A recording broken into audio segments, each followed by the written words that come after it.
Unschooling Mom to Mom video is about getting started because it's January and now people have decided they're not going to go back to school.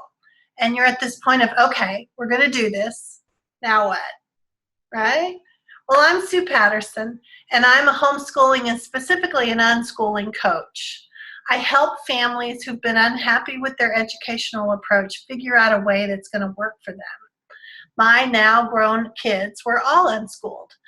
And I want you to know that you have options that you may not have really even considered before. So you're here at Unschooling Mom to Mom, which is great. And I have lots of information for you that will help you see what other unschooling families and ours have done. And while that most likely is going to inspire you, I want to also give you some tips for getting started. I could obviously go on and on about how to get started with unschooling. And I have all kinds of ways that we could work together. I have a monthly unschooling guide, a private coaching group, a course, and clients that I talk to on the phone one-to-one. There's all sorts of ways we can connect. And I'll put these in the comments section below. But right now, I want to get you to these 3 tips to remember. I want you to remember, number 1, that unschooling doesn't look anything like school. So when you find yourself drawn to worksheets or curriculum or even expectations that kids need to learn certain things at certain ages, recognize that that's just familiarity talking, and it's school conditioning. And while I know people are going to write to me and say, but my kids love these particular worksheets or these lessons that I made.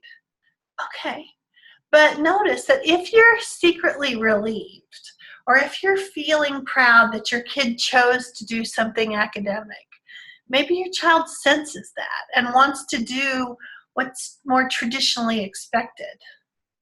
And for you, what's making you see this as better or more educational than that cool bike ramp that your kid just built, or the new level in the video game they just mastered, or that elaborate story that they've created with their dolls? Because learning comes in all shapes and sizes. And it shows up in a child's life in a multitude of ways. Academic-looking pursuits are not better per se. The more playful-looking pursuits are equally beneficial. But you may need to do a little more reading about something called deschooling. I'll give you some links here to help you dive into deschooling a little more. I have something at my blog, and look for the deschooling category. And then also at Unschooling Mom to Mom, there's a section on deschooling. And I'll put both of these below so they'll be linkable for you. So when you hear that voice in your head saying, I'm afraid they're not, or something fear-based like that, think of that as your own unschooling red flag.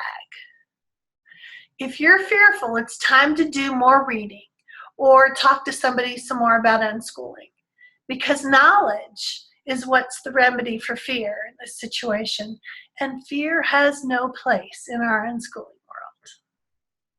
So number 2, since you're not going to be off buying curriculum, how are you going to know what you should be doing? First, remember that you don't have a finish line. Age 18 is super important for schools because they've got to get everybody caught up for graduation, but it's not that important for unschooled kids. They have their whole life for learning something. And the advantage, one of many advantages for unschooling, is that when the unschooled child decides they want to learn something, it sticks. They're interested in it, so they remember it. So remember, there's plenty of time. Take a deep breath. And here's the most important part of this. Your child will give you all kinds of cues and clues as to what they want to do next. Listen to them and watch them. Not in a way of like, I'm waiting for them to give me a sign for something I consider educational, because everything is educational. Watch and see what they're curious about. What are they interested in? What do they want to play with? What topics make their eyes sparkle? and then move in that direction. Baby steps at first, because as adults, we often want to get in there and take control of the topic. Don't do that. Lots of times I've heard unschooling described as a dance. Let them lead a little, then you lead a little, always remembering that this is going where they want it to go. It's their life, not yours as some kind of do-over. And that doesn't mean make no suggestions, because you do have more life experience and you might know something cool that's in your community or online that you think they'd enjoy. But don't be attached to whether or not they take you up on it. Choice means getting to say no thanks.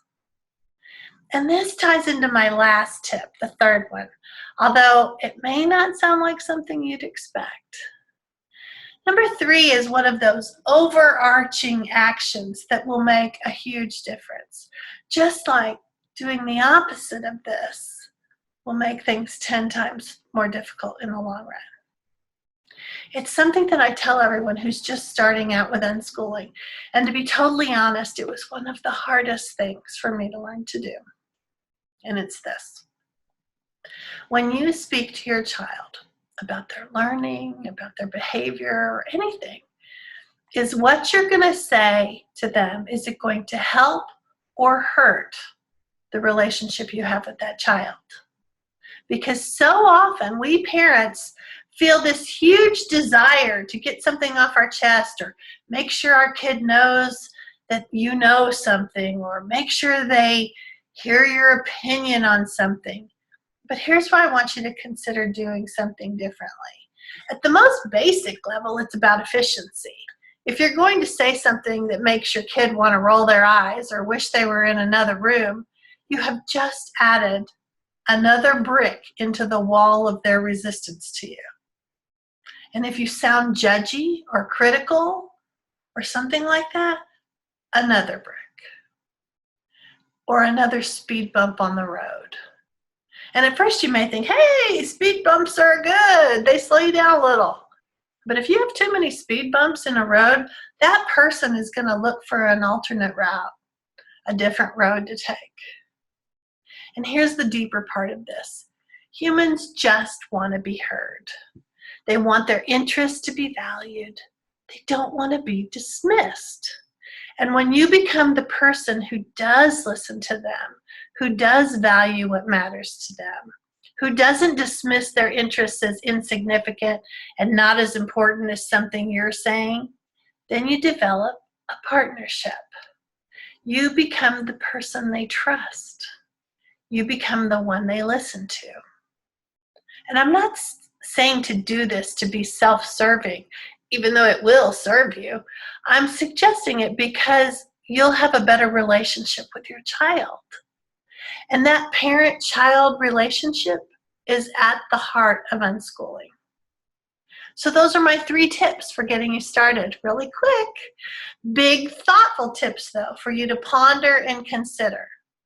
Number 1, read more about unschooling and deschooling.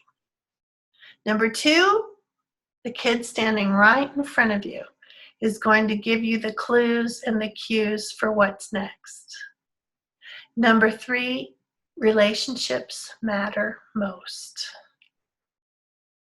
So next time we'll talk about some practical ways to maybe set up your home for unschooling. And no, that does not mean to set up a great schoolroom that looks like a kindergarten. That's not what we're going for. But thanks for hopping on here with me. We'll talk more about unschooling in the upcoming episodes. If you have any questions, we tackle some of them in the Unschooling Mom to Mom Facebook group. And I have a private coaching group with weekly coaching calls. And like I said before, one-on-one phone calls if you need that.